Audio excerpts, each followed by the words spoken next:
Neka je blagosloven današnji dan, braćo i sestre. Neka je srećan današnji praznik, veliki praznik koji slavimo svete mučenike naše sestrinske ruske crkve i svete koji pripadaju svim pravoslavnima, svetoga Andreja Kritskoga. A sećamo se i stradanja koje je danas crkva posvetila našeg episkopa Save, episkopa Gornjeg Karlovačkoga, koji je kao mučenik završio svoj život u vreme strašne tragedije Drugog svjetskog rata. Neka Gospod primi molitvu svih nas koji smo danas prinijeli na ovoj svetoj liturgiji. Ne samo mi, episkopi i sveštenici, već i vi, braćo i sestre, svojim prisustvom, svojim učestvovanjem i praćenjem svete liturgije. I vi ste ti koji prinosite dar, besmrtni dar Gospodu i spasitelju našemu Hristu. Danas je veliki dan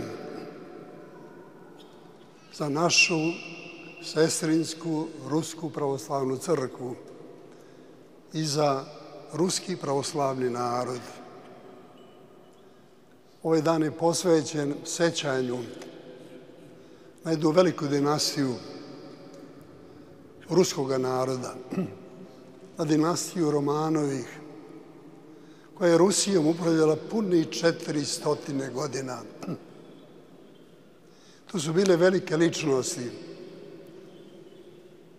čiji je rodonačelnik bio Mihajlo Fjodorović, a iz toga svetoga korena su se razvili i u istoriji pojavili velike ličnosti koji su, kao što rekao, 400 godina vodile ruski pravoslavni narod. Svi su oni bili veliki na svoj način. Svi su oni zadužili svoj narod i svoju crkvu, da ih se uvijek sećaju i da se uvijek sećaju molitama svojim, naročito crkva Hristova, za koju su oni činili mnogo dobra njenom širenju, njenom uticaju, blagotvornom. No najveći među njima bio je mnogima poznat veliki ruski car Petar Veliki,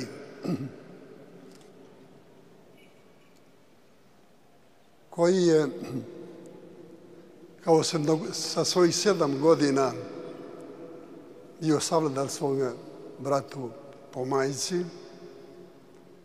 a već u 17. svojoj godini je uzeo brod ruskog naroda u svoje ruke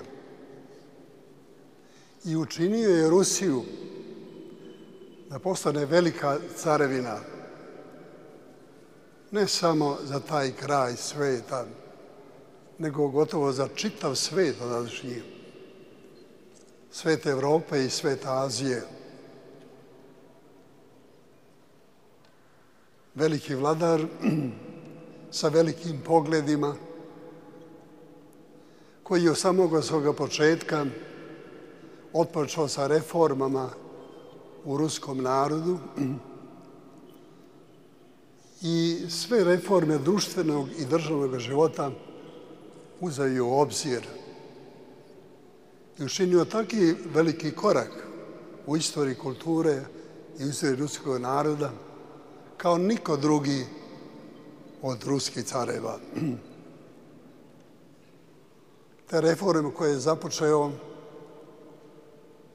tako je osmišljio, a da bi ih izveo te reforme, sve ono što je bilo veliko i pozitivno u tom vremenu u Evropi i u svetu, ovaj veliki vladar je koristio, pozavši mnoge ugledne, učene ljude u svoju carevinu, iskoristio je njihovu pamet i njihovo znanje i uspeo je da rusku crkvu i rusku državu učini najvećom, najmoćnijom i najvrednijom državom u tadašnjem svetu.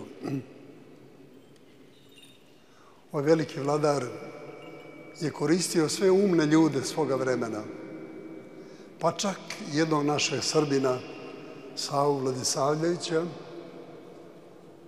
Hercegovca, koga je doveo u Rusiju, koga je učinio velikim diplomatom i grofom.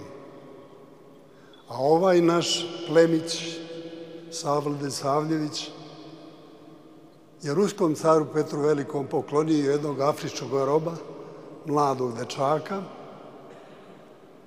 a njegov potomak bio je najveći ruski pesnik, to je Aleksandar Puškin.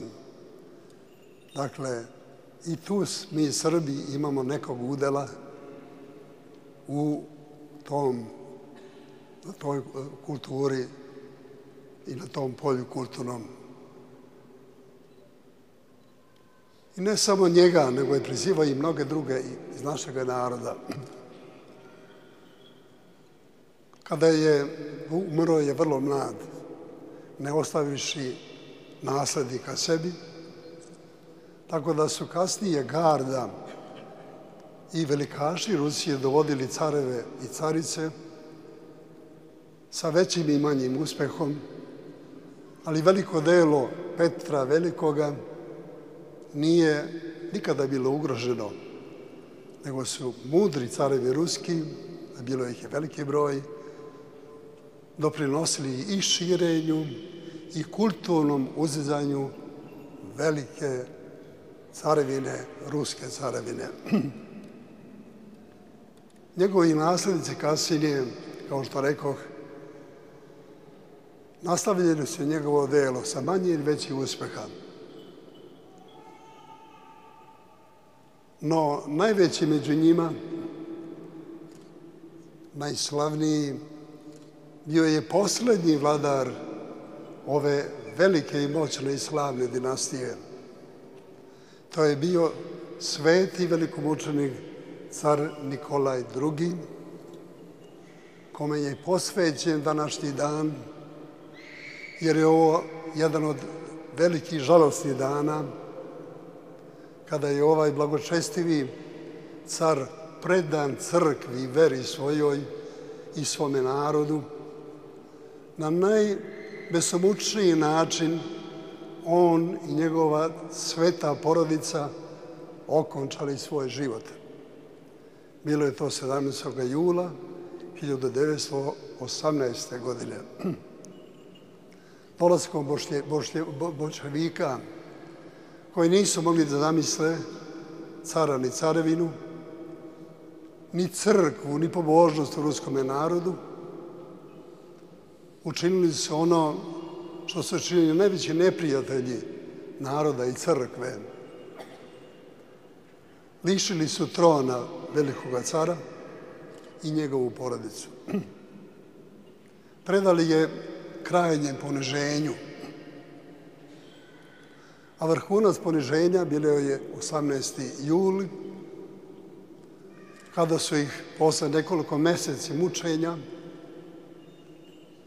doveli u jedan takozvani Ipatijevski dom i tamo nekoliko dana straža koja ih je čuvala pevala je najskaradnije pesme da čuje sveta porodica, a za to vreme sveta porodica je čulo se angelska himna, liturgijske pesme Iže Heruvimi. Oni su pevali pesmu služeći satani, a sveta porodica kao da je očekivala mučenički kraj. Činila je to sa molitvom, slaveći Gospoda i sudbinu svoju. Kada je došao taj tragični dan, odveli su ih na poseban dom i tada su licemerno preneli caru Nikolaju II da navodno žele da ga spasu njegovi srodnici i prijatelji. Oni to ne dozvoljavaju, nego su odlučili da ih predaju smrti. I tako je ova sveta porodica, car Nikolaj II, njegova supruga Aleksandra, divne 4 kćeri, Olga, Marija, Tatjana i Anastasija i carević Aleksej, koga je otac skinuo sa 3. sprata i doneo jer nije mogao da ide, bio bolestan. Pred njima je stajalo grupa 12 zločinaca sa 12 revolvera.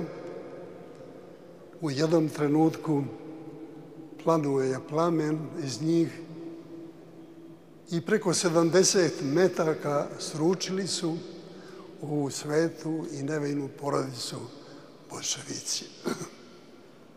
Velika tragedija, ne samo njihova, nego tragedija ljudska. Sveta porodica je kad je očekivala ovakav trenutak, zato su svo vreme provodili u molitvi, pevali su liturgijske pesme i očekivale strašnu končinu. Tako je završila najslavnija porodica dinastije Romanovih sa Nikolajem II i njegovom porodicom.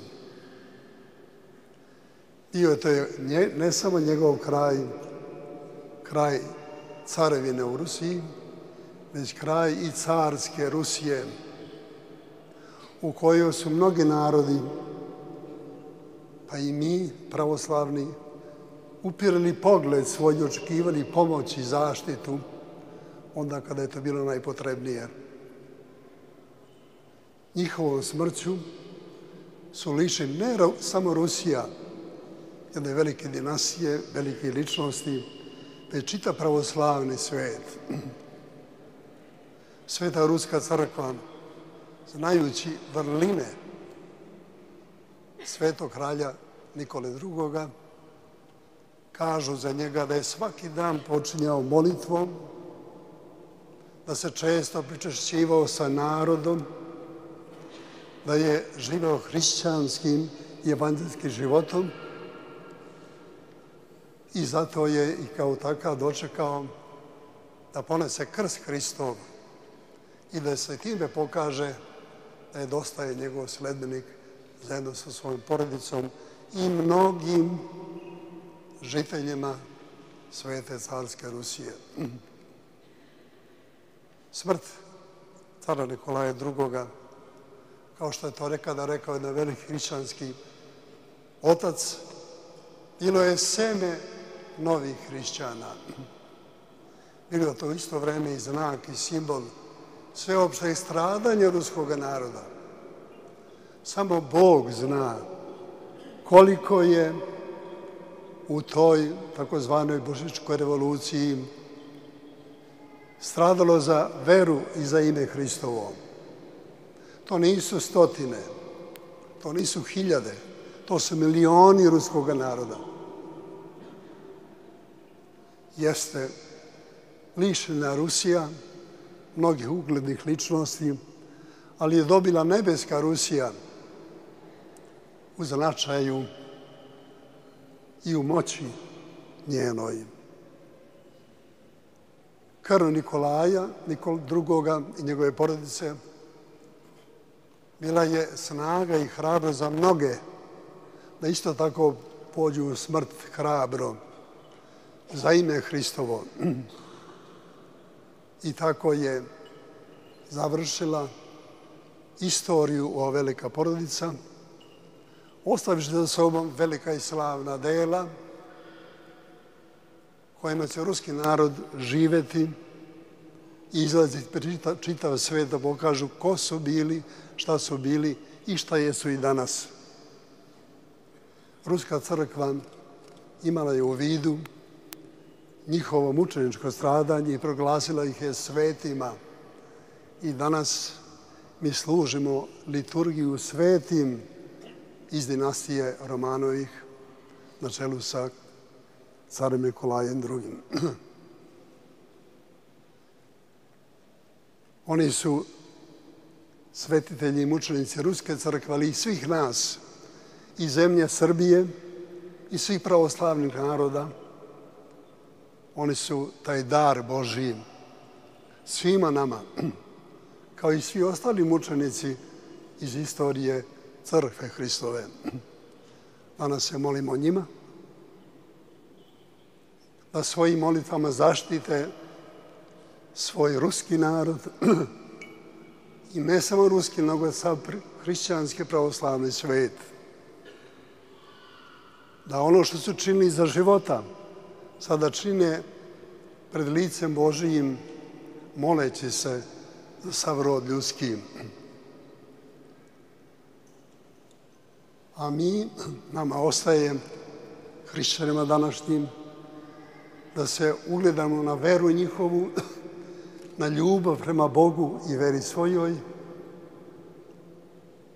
koji su nastavili veru svetih mučenika, čiji broj samo Gospod zna koliki je, koji su krvlju svojom proslavili crkvu svoju i Gospoda svoga.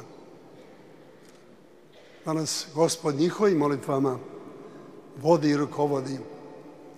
A koliko su moćne njihove molitve, to vidimo i danas u životu Ruske crkve.